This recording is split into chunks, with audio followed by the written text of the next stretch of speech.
और लाऊंगी कोई तुझे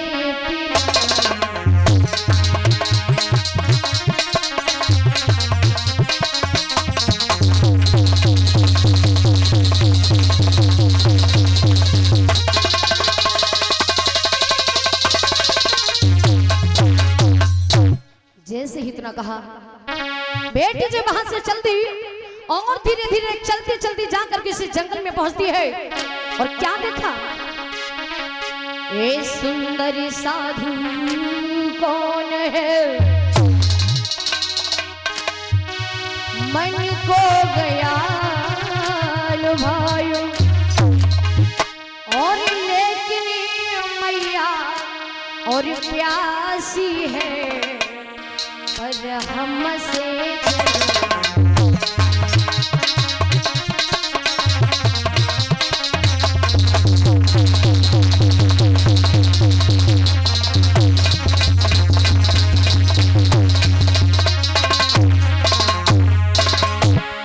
और जैसे ही देखा उसने तो क्योंकि पानी भरने आई थी उस कुएं से पानी भरा है और भरने के बाद जैसे ही वहां से चलने वाली थी तब तक आनंद जी जो है उधर से चले आ रहे थे। आनंद जी ने आवाज दी ए बेटी पनिहारिन तो कि प्यास लगी थी ना ए बेटी पनिहारिन खड़ी हो जा पनिहारिन। बेटी प्रकृति ने विचार किया पता नहीं मुझे इस जंगल में कौन बुला रहा है। ए बेटी पनिहारिन खड़ी हो जा पनिहारिन। साधु क्या आपने मुझे बुलाया? बेटी पनिहारिन हाँ मैं ही बुला रहा बहुत जोर से प्यास लगी है। लेकिन साधु मैं आपको पानी नहीं पिला सकती। क्यों? क्योंकि साधु मैं एक नीच जाति की छोरी हूँ। अरे सुनो बेटी पनिहारिन कहिए।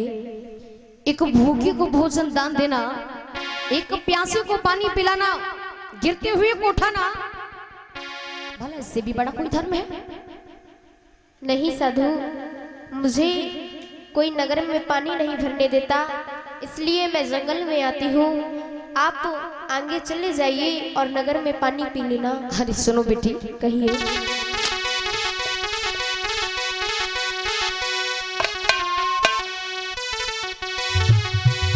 कि मुझे पानी पिलाए दे।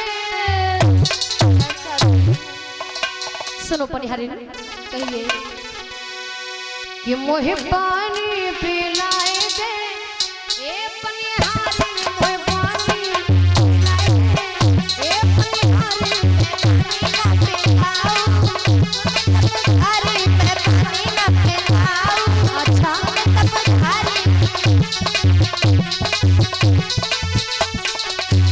बेटी हाँ अरे प्यास के कारण मेरी जान निकली जा रही है क्यों पानी नहीं पिलाओगी? क्योंकि मैं नीच जाति की छोरी हूँ। मैं हूँ नीच जाति की छोरी।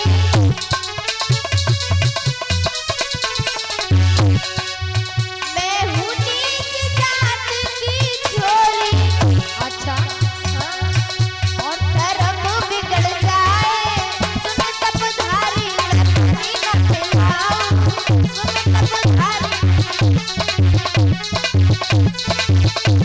वो पानी पिलाए दे ए पनिहारी वो पानी पिलाए दे ए पनिहारी मैं पानी ना पिलाऊं। सुन तपधारी मैं पानी ना पिलाऊं। ए बेटी हाँ सुनो कहिए। तुम जिस जात की बात करती हो ना मानव जात में जात नहीं है। क्या साधु? हाँ अरे आपको ये पता होना चाहिए कहते ना भैया कि बौद्ध धर्म की क्या पहचान मानव मानव एक समान मानव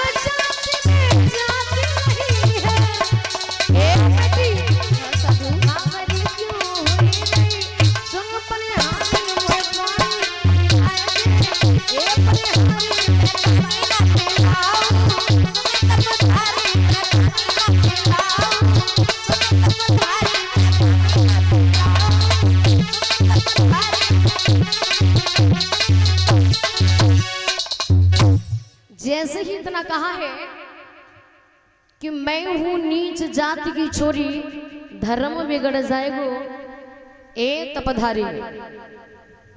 आनंद जी ने समझा करके कहा बेटी मानव जाति में जाति नहीं है, बाबरी क्यों हो रही ए पनिहारी। मतलब जो बेटी जात की बात कर रही, मैं बहुत छोटी जात की हूं, लोग मुझे नीच जात का कहते हैं, बहुत निम्न नजर से देखते हैं। लेकिन मैं बता दूं मेरे भाइयों, आनंद जी ने समझा करके कहा बेटी पनिहारी, हाँ साधु, तुम छोटे और बड़े की बात करती हो, ऊंच और नीच की बात करती हो, तो सुनो कहिए। मानव जन्म जाति से छोटा बड़ा नहीं होता। मानव यदि छोटा और बड़ा होता तो अपने कर्म के आधार पे होता। मान लिया यदि कोई कहता है कि मैं बहुत बड़े परिवार में पैदा हुए, उच्च समाज में पैदा हुए, अगर उनके ही समाज का बेटा, उनके ही परिवार का बच्चा अगर एक माँ बहन बेटी के साथ अत्याचार दुराचार करने लगे, उसे छेड़ने लगे, लोग जब जानेंगे तो पता क्या कहेंगे, अरे वो तो बड़ा दुष्ट है, बड़ा नीच है, उसने तो इतने नीचे काम किए, कहेंगे ना भैया। अब उसे नीच क्यों कहा? क्योंकि उसने नीच कर्म किए।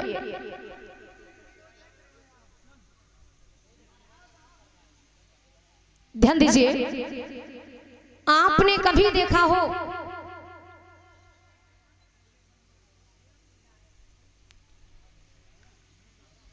किसी भी समाज का व्यक्ति हो, किसी भी परिवार का हो, किसी भी धर्म संप्रदाय को मानने वाला हो, अगर एक व्यक्ति ठेका पर शराब पीता हुआ पकड़ा जाएगा तो लोग उसे क्या कहेंगे? शराबी। यदि वो जुआ खेलता पकड़ा जाएगा तो क्या कहेंगे? जुआरी। यदि चोरी करता हुआ देखा जाएगा तो क्या कहेंगे? यदि एक व्यक्ति LLB का कोर्स कर चुका हो, लॉयरी कर चुका हो, वकालत कर रहा हो, उसे लोग क्या कहेंगे? अगर कोई व्यक्ति JNM MBBS का कोर्स कर चुका हो और लोगों को ठीक कर रहा हो, उसके स्वास्थ्य को अच्छा बना रहा हो, दवाई दे रहा हो, उसे लोग क्या कहेंगे? क्यों? क्योंकि वो डॉक्टरी का कर्म कर रहा, क्योंकि वो चोरी का कर्म कर रहा, क्योंकि वो शराबियों के। तो ऐसा तो नहीं, या फिर जाति क्यों नहीं आई? ये तो कहीं नहीं, कुछ समाज से है, उस परिवार से है।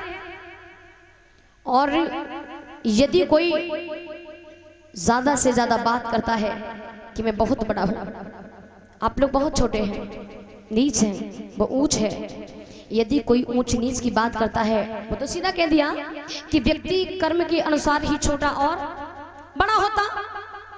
और यदि ऐसे भी समझ में न आए तो मैं उदाहरण देना चाहूंगी। सबसे पहले एक खेत को जुतवाइए, खेत को जुतवाइए और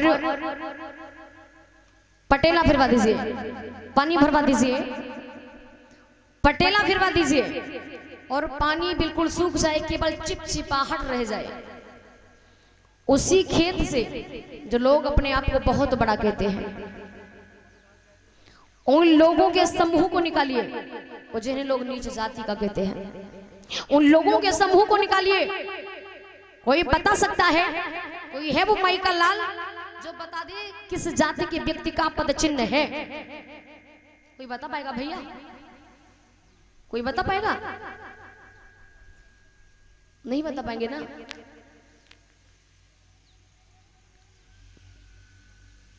तो फिर और सुनिए, आपने देखा हो अगर चोट मुझे लगती है और चोट एक सवर्ण जात के व्यक्ति को लगे, अपने आप को बहुत कुछ समझते हैं। जब चोट उनके भी यही लगी, चोट मेरे भी यही है, जब हम दोनों डॉक्टर के पास जाएंगे, चोट एक ही प्रकार की है, जब डॉक्टर के पास जाएंगे क्या डॉक्टर अलग अलग प्रकार की दवाई देगा? दवाई अलग अलग जरूर देगा, पर दवाई एक ही प्रकार की देगा। कभी आपने देखा हो जब बरसात होती है, क्या ये बरसात का पानी कभी सोचता ये उच्च जात के लोगों के खेत हैं या घर यहाँ बरसना चाहिए और ये नीच जात के लोगों के घर यहाँ नहीं बरसना चाहिए? क्या कभी फर्क किया, कभी भेदभाव किया? क्या जो हवा चल रही, कैसे हवा ने कभी भेदभाव किया कि यहाँ से होके जाना चाहिए, यहाँ से होके नहीं जाना चाहिए? क्या भेदभाव किया? क्या भैया? नहीं किया ना। जब ये दवाई भेदभाव नहीं करती, जब ये पानी भेदभाव नहीं करता, जब ये आकाश भेदभाव नहीं करता, जब ये भूमि भेदभाव नहीं करती, तो हम और आप ही क्यों? वैसे तो हम बहुत बड़े बौद्धिस्ट हैं, यहाँ की बात नहीं कर रही हूँ, हमारी तरफ भी जाइए। अपने आप को मनोज भैया बहुत बड़ा शाक्यवंशी शेर कहते, और समाज की बौद्धिज्म की कहीं बात आ जाए तो कहते कि मैं बहुत बड़ा बौद्धिस्ट हूं, और समाज की कहीं बात आ जाए तो आहा, फिर तो जातियां दिखाई देती, ये तो फलानी जाति का है। आप यदि समाज से भी हैं तो आपको जाति से कोई मतलब? शास्त्रा बुद्ध को समदर्शी ऐसे नहीं कहा गया। अरे समदर्शी उसे ही कहा जाता जो सभी को समान दृष्टि से देखने वाला हो, एक दृष्टि से देखने वाला हो, वही है समदर्शी। नमो बुद्धाय और जय भीम कहने से हम बुद्ध के अनुयायी नहीं हो सकते, बाबा साहब के अनुयायी नहीं हो सकते। जब तक हम बुद्ध के दिए हुए नियमों का पालन नहीं करेंगे, जब तक बुद्ध के दिए हुए शीलों पर नहीं चलेंगे, तब तक हम बुद्ध के अनुयायी। तो इसलिए बड़ा सोच और समझ के चलना। जब आनंद जी ने इस प्रकार से बिट्टी प्रकृति को समझा दिया,